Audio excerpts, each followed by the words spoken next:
আপনাকে দাগি দেখতে হবে, এদের দুজনের যে জার্নিটা সেটা আপনি বুঝতে পারবেন। আমি আপনাকে পার্সোনালি শোনাবো কানে কানে, সবাই হয়তো বা আমার মতো লাকি হবে না।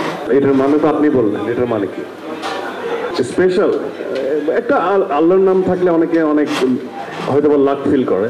আপনারা হয়তো বা এরকম অনেক ঘটনা আছে, আপনারা যদি মুভি লাভার হন, এটা একটা মেটাফোর, এটাও একটা ইঙ্গিত। হ্যাঁ, হঠাৎ করেই কেন এই নাম্বারের কয় দেশে, তো আমার মনে হয় যে আল্লাহর নাম থাকলে হয়তো বা একটা লাক ফেভার করে। তো নিশান চরিত্রের হয়তো বা ভাগ্য এবং দুর্ভাগ্য দুটোর সাথে হয়তো বা এই নাম্বারটারও মিল থাকতে পারে। সেই জন্য আসলে আবার সিনেমাটা দেখতে হবে আর কি। যে কপিরাইট ক্লেম আছে গান গাইতে না আমি তো আমরা এটা ঠিক করে দিচ্ছি যে যতবার আমি গাবো স্টুডিও সিঙ্গার, হ্যাঁ হ্যাঁ, যতবার আমি গাবো এটা একটা পেমেন্টের একটা ব্যাপার আছে, বুঝতে পারছেন? সো আমরা ফ্রিতে গাওয়া যাবে না, এটা আমরা রুলস করে দিছি। আমি আপনাকে পার্সোনালি শোনাবো কানে কানে, ঠিক আছে? আচ্ছা, জার্নিটা হয় মাসুদ আর ময়নার জার্নি, গল্পের জার্নি। মাসুদ আর ময়নার সে সময় আপনারা দেখতে পাচ্ছেন কেমন জার্নিটা ছিল। আর দাগির নিশান এবং জেরিনের যে জার্নিটা, সেটা দেখার জন্য আপনাকে দাগি দেখতে হবে, তাহলে আপনি জার্নিটা, এদের দুজনের যে জার্নিটা সেটা আপনি বুঝতে পারবেন।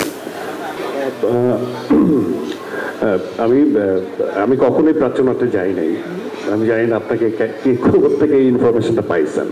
বাট হ্যাঁ, অবশ্যই প্রাচ্যনাট্য আমার খুব পছন্দের দল, এবং প্রাচ্যনাট্যে আমার অনেক পছন্দের মানুষরা কাজ করে। এটা পাভেল ভাই হোক, প্রীতি হোক, শতাব্দীদা হোক, অনেক কাছের মানুষ আছে এবং আমার খুব পছন্দের। তো একই অর্থে মানে অন্যান্য নাগরিকও যে আমার পছন্দের না তা না, ঢাকা থিয়েটার যে আমার পছন্দের না তা না, সবাই পছন্দের। তবে হ্যাঁ, আমি কোনো থিয়েটার ব্যাকগ্রাউন্ড থেকে বিলং করি না, বাট এটা আমি যে অনেক বেশি প্রাউড ফিল করি তাও না। বাট একটা অনুশাসনের মধ্যে দিয়ে একজন পারফর্মারের বড় হওয়া অবশ্যই উচিত। কারণ সবাই হয়তো বা আমার মতো ব্লেসড হবে না, সবাই হয়তো বা আমার মতো লাকি হবে না। কিন্তু আমি যেটা আমার সাথে যেটা ঘটেছে সেটা হচ্ছে যে আমি অলরেডি কাজ করা শুরু করে দিই এবং সেখান থেকে একটা ফিডব্যাক পাওয়া শুরু করি। এবং তখন আমি রাকেশ ভাইয়ের সাথে কথা বলতাম যে আমি কি থিয়েটারে জয়েন করব, কারণ আমি এটা প্রফেশনালি একটা প্যাশন থেকে করতেছি, কিন্তু আমি প্রফেশনালি অ্যাক্টিংটাকে ডিল করতে চাই। তো তখন অনেক সিনিয়রই আমাকে বলেছে যে তুমি যেহেতু রেগুলার বেসিসে এখন অভিনয় করছো, তুমি থিয়েটারের যে সময়টা সেটা মেনটেন করতে পারবা না। তার মানে কি, যদি না করতে পারো ডেডিকেটেডলি, তাহলে সেখানে জয়েন করার কোনো মানে হয় না। হ্যাঁ, আর যদি পারো সবকিছু বাদ দিয়ে, তাহলে ইউ শুড। তো আমার কাছে মনে হয় যে আমার কাছে তখন যখন থিয়েটার ব্যাকগ্রাউন্ড থাকে না, তখন একজন সিনিয়র মেম্বার আমার কাছে থিয়েটার বা আমার কাছে ইনস্টিটিউশন হয়ে কাজ করে, যারা আমার কো আর্টিস্ট।